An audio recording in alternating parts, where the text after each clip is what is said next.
Recently, I saw a video from a channel called Intuitive Tennis that was about how pickleball is killing the sport of tennis. I'll link the original video in the comments.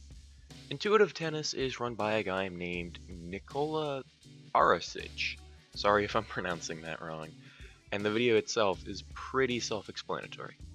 Nikola believes that pickleball is directly killing tennis in the States, and I must admit I kinda disagree with his conclusions for a number of reasons. Now, that isn't to say I'm hating on him or his channel. It seems like he puts out pretty good quality tennis videos, and in no way am I trying to harass this creator. Take this as a response to his video with my own perspective on the topic. Once again, I'd like to reiterate, in no way am I trying to harass Nikola or anyone else for their views. I'm just here to continue the discussion and state my opinion. With that said, let's get into the video.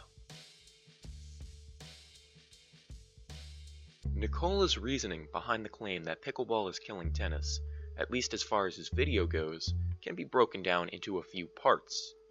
First, pickleball's growth rate is unprecedented in the United States, increasing the competition between the two sports. Second, pickleball courts often replace tennis courts and apparently are made with higher quality materials. Third, enthusiasm for tennis is very low compared to pickleball nationwide. And finally, pickleball is just so much easier than tennis that it's actively stealing players from the sport. Now, Nikola bases this reasoning on some stats from a Boston Globe article and his own observations. And this is where my first objections to his reasoning arise. There's way too much of a reliance on personal observation here.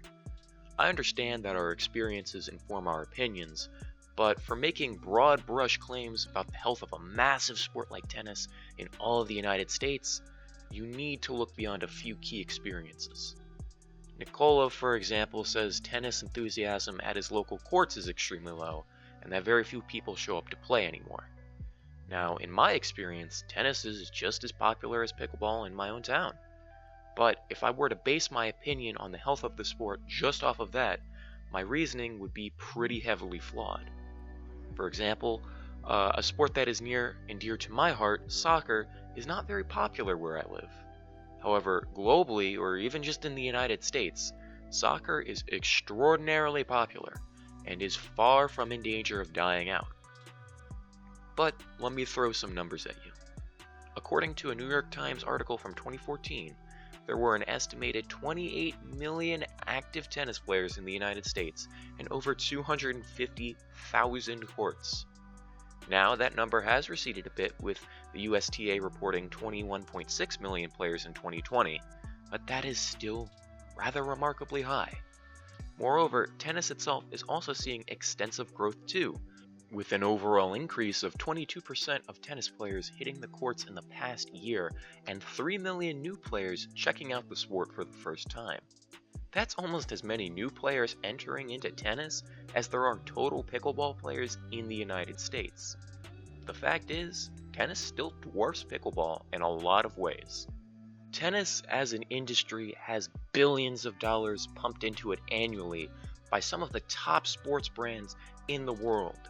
Nike, Adidas, Puma, and so on, while pickleball is still very much influenced by smaller upstart manufacturers. Tennis also has global superstars and millions of spectators across the globe. Compare this to pickleball, where main tour event streams hover around 1,000 viewers on YouTube. That's not to mention the 100-year head start tennis, as we know it today, has over pickleball. So yes, while pickleball may lay claim to the title of the fastest growing sport in America, don't let that distract you from the fact that tennis is doing just fine here in the States numbers-wise. Also, let's discuss pickleball's growth rates here for a second. The reason they're so unprecedentedly high is due to a large combination of factors. But most important to this conversation, though, is the newness of the sport. Pickleball is not very well established like so many other mainstream sports. It's new and fresh to a large chunk of people, and because of this, it draws in a lot of new players who check it out and fall in love with the game. Compare that to something like tennis, which has been around for a century and a half. Its exposure to most people is so high that substantial growth in the same way as a newer sport like pickleball is just impossible. If a sport is already well established with its core audience, it can struggle to break out too much farther than that, presumably because most of the people who enjoy playing it are already doing just that. So really, it's like comparing apples to oranges in terms of each sport's growth rates. It is far easier for pickleball to grow because no one's really played it before. There's a larger population for it to grow into. Plenty of people, on the other hand, are already aware of tennis and either don't want to play it or are already playing it. We can also apply some basic economic principles quite nicely to the competition that exists between pickleball and tennis. As we all know, the market is controlled by the dual forces of supply and demand. In the context of tennis and pickleball, we can envision the demand side of things as being the game's core player base. In other words, the demand equals the number of people who want to play the game. For our supply side, take it as the combination of available courts and other services relating to the two sports, like balls, coaches, clubs, and so on. Now, without getting deeper into the economic theories behind market forces, all we really need to know is that the market will naturally move towards a point of equilibrium. This point is the spot where the supply and demand of a good or service meet and all sides are happy. Here's why this is important. The general public is the sole determiner of what lives and dies in the market. This also means that, so long as the market is free, people have the free choice as to what they want to play. There might be 50 pickleball courts in your town and only a single tennis court. But if people really want to play tennis, the demand will be heard by the supply side and more courts will be built, events organized, and matches played. The market always trends towards this equilibrium point. So long as there are passionate tennis players who want to play the sport, there will be the resources for them to do so. But we can't just ignore the elephant in the room. Pickleball courts do often end up replacing tennis courts. Why? Well, of course, the demand for pickleball courts is just higher than that of tennis courts, but that's okay. That is just the market correcting itself and moving towards that point of equilibrium. It only reflects a local demand of a certain good at this time over another. Does that mean tennis is dying? No. It just means pickleball is growing. Eventually, that growth will begin to slow, and with it, so will the demand for new courts. And all this means is that there will be a new balance of pickleball to tennis courts in the States, and that's okay. Competition is a great thing for players. Having more options serves to benefit the general public who can now choose to play the sport they enjoy the most. Instead of seeing the replacement of tennis courts as the destruction of tennis itself, it really just signifies a diversification in the options people have to play an outdoor racket sport. Moreover, there will tend to be more pickleball courts in an area than tennis courts, given the simple fact that pickleball courts are much smaller and can be crammed together more easily, thereby inflating their numbers a bit. Let me just carry on with a theme I brought up in the last couple of points, the idea of a player base. So, the most common perception a lot of tennis players have is that the emergence of pickleball signifies the theft of tennis players from their sport. Of course, pickleball is killing tennis by taking players away from it. The number of players in a sport certainly reflects its health, right?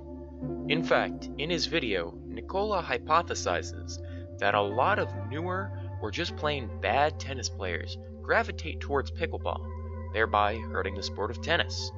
Now, to this I say, those players were never really tennis players to begin with.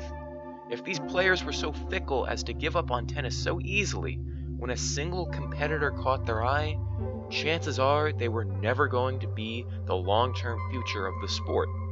Moreover, plenty of pickleball players don't have the physical capabilities to play tennis in the first place. Think the seniors who once loved tennis but can no longer effectively play the sport.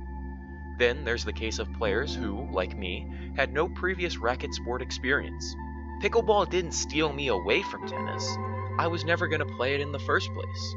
If anything, and this is purely anecdotal, pickleball got me interested in sports like tennis and table tennis when I otherwise would have had little to no interest in either. I'd also like to note that while pickleball is easier to get into initially, it is not an easy game. There is a hard skill curve towards the upper ends of play, and as it is a young sport, that curve is only steepening every day. It beats tennis in terms of accessibility, which is why a lot of people end up getting more invested into the sport quicker. But this does not mean the game is inherently less skilled than tennis, only that it is more readily available to be played early on. But even if all of this were not true, there is a singular point that serves to invalidate the major premise of the idea that pickleball is directly stealing tennis players. That is, people can play more than one sport at a time. Being a pickleball player is not mutually exclusive with being a tennis player. People will play what they find fun, rewarding, and worthwhile. That can be pickleball, or tennis, or even both. There is no barrier that makes either sport exclusive to the other. If anything, you'd expect a lot of intermingling between the two sports due to their relative similarities. Just picture a Venn diagram of the two sports. Given their similarities and transferable skills, you'd expect to see that middle overlap grow quite large. If you can see this Venn diagram in your mind, you'd also realize that both sports have core audiences who will stick with their game of choice, even in spite of alternative options out there. No matter how popular pickleball is, some people will always prefer tennis and vice versa. The growth of one sport does not equate to the absolute erosion of another. The notion of competition itself being a hindrance to either tennis or pickleball, too, is a very misguided belief. Plenty of modern sports coexist and directly compete with one another for top-level talent. They do this and still exist quite comfortably within their own confines, still producing world-class talent, sustaining large communities and fan bases, and enriching their players' lives. Just look at the American sports industry. Basketball, baseball, football, hockey, soccer, and dozens of other professional sports dominate the culture and, for all intents and purposes, are far from completely dying off. Some direct competition to tennis that breaks more into the mainstream is hardly out of the ordinary in the American sports ecosystem. Plenty of other premier sports can handle it, and there's no reason to believe that tennis will collapse under the added pressure of a new alternative. Lastly, I'd like to address the idea of a lack of enthusiasm for tennis in America. It is true that, on the whole, the player base for the game has not been at its past heights in the sport's golden age. In spite of that, tennis has seen an upward trend in recent times, as I've already noted. But disregarding this fact, the problem of this lack of enthusiasm really can't be outsourced to the popularization of pickleball.